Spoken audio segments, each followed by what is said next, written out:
2017, when the Wentworth Woodhouse Preservation Trust acquired Wentworth Woodhouse, the results of decades of neglect and decay were all too clear to see.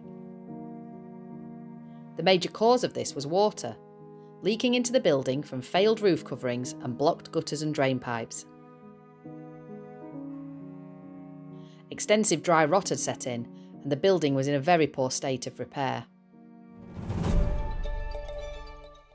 In the autumn statement of 2016, a Treasury grant of £7.6 million was awarded to undertake emergency repairs.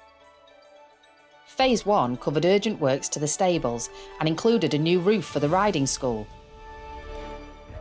The roof on the bedlam wing of the house was in danger of collapse, and this was repaired and reslated, along with the roof over the chapel. Phase 2 began in 2018 and started with the 3 roofs on the central block of the mansion. This building, when we started, 180 buckets spread all over the building, catching water, new place, moving another bucket. So first sort of months was managing that for them to try and plug the leaks.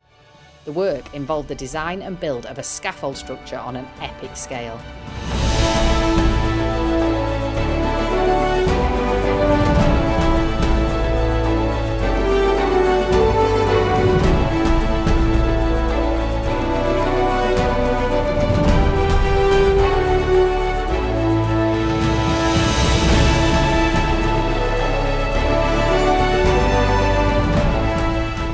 The scaffold was designed in such a way that we've actually put public walkways, accessible hoists, etc., just purposely for the public, so that they can actually see us, see the nuts and bolts what put all a prestige historic job like this together, really. So the money that's been given to us to do this work has come directly from the Treasury, which basically means it's taxpayers' money.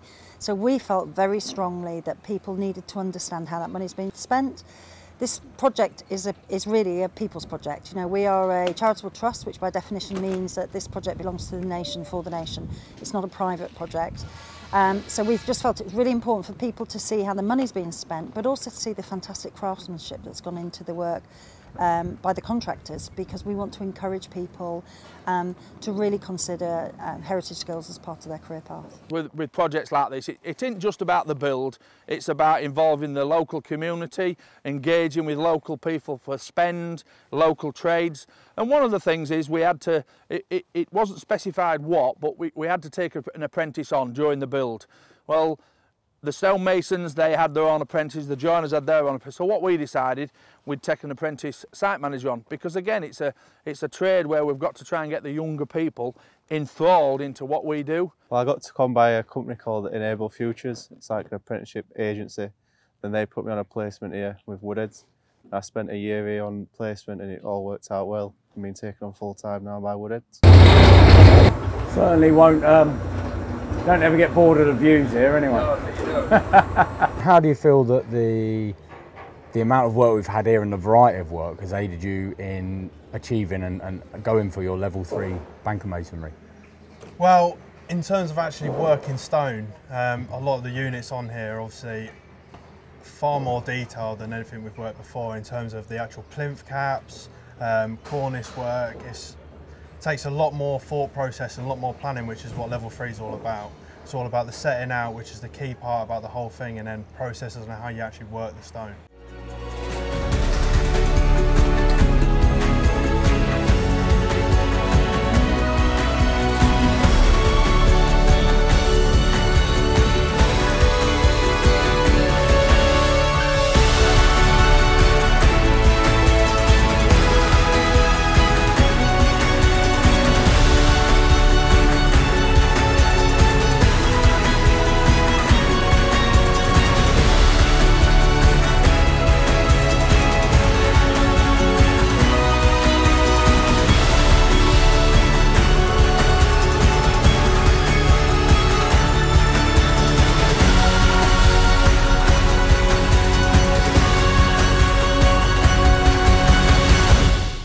In the middle of all of this, we had the COVID-19 lockdown, and the site was closed for 5 weeks. That's correct, yes. And, you know, sort of How did you keep yourself busy during that?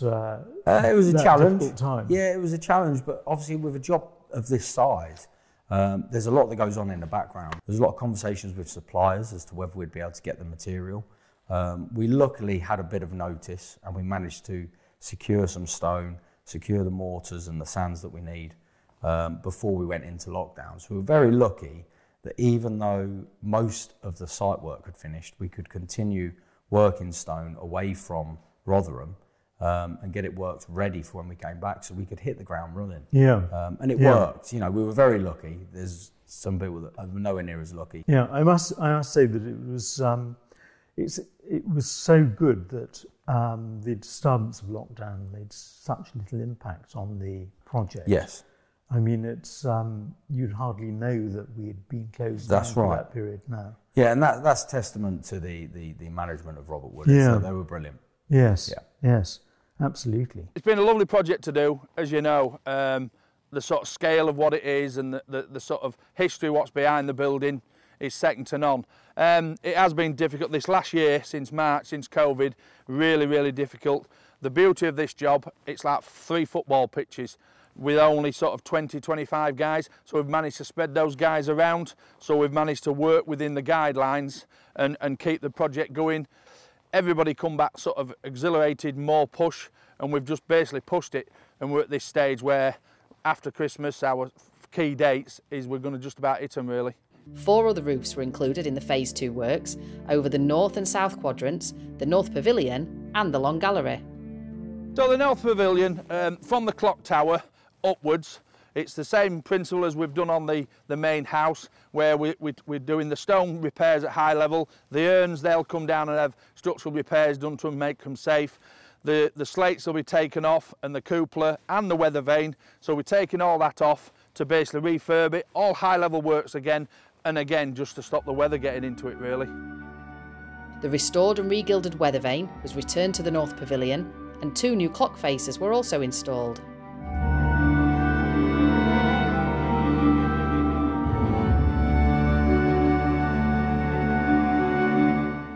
The works to the Long Gallery are more emergency repairs to replace the failed roof coverings where water's been getting into the building below, carry out any emergency repairs to the timber work beneath that suffered, but really just to return this part of the building back to functioning as it should be.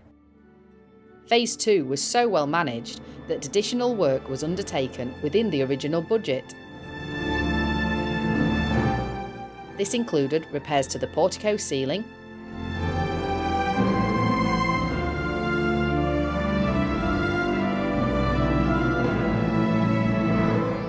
additional sections of decorative cornicing, and the repair and redecoration of the entrance hall ceiling.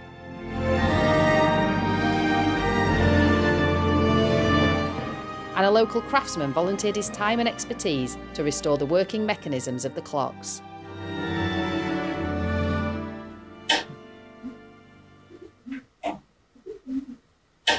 There'll be a lot of people walk past and say, oh, what they've done. You know, it's one of them projects, but again, in heritage, that's what it should be. You know, if we didn't do anything for 10 years, the building's watertight, we're never going to lose what's inside now, where before, the water ingress was just killing the building from inside, really.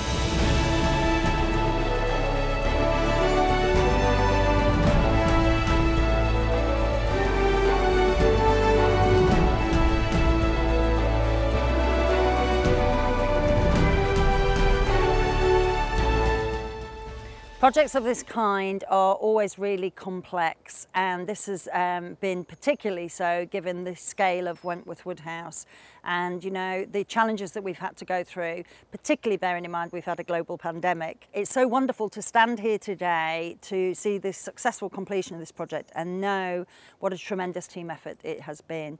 Every single person involved in this, whether it be the Board of Trustees, the Historic England, the contractors, or indeed the volunteers who worked on the rooftop tours.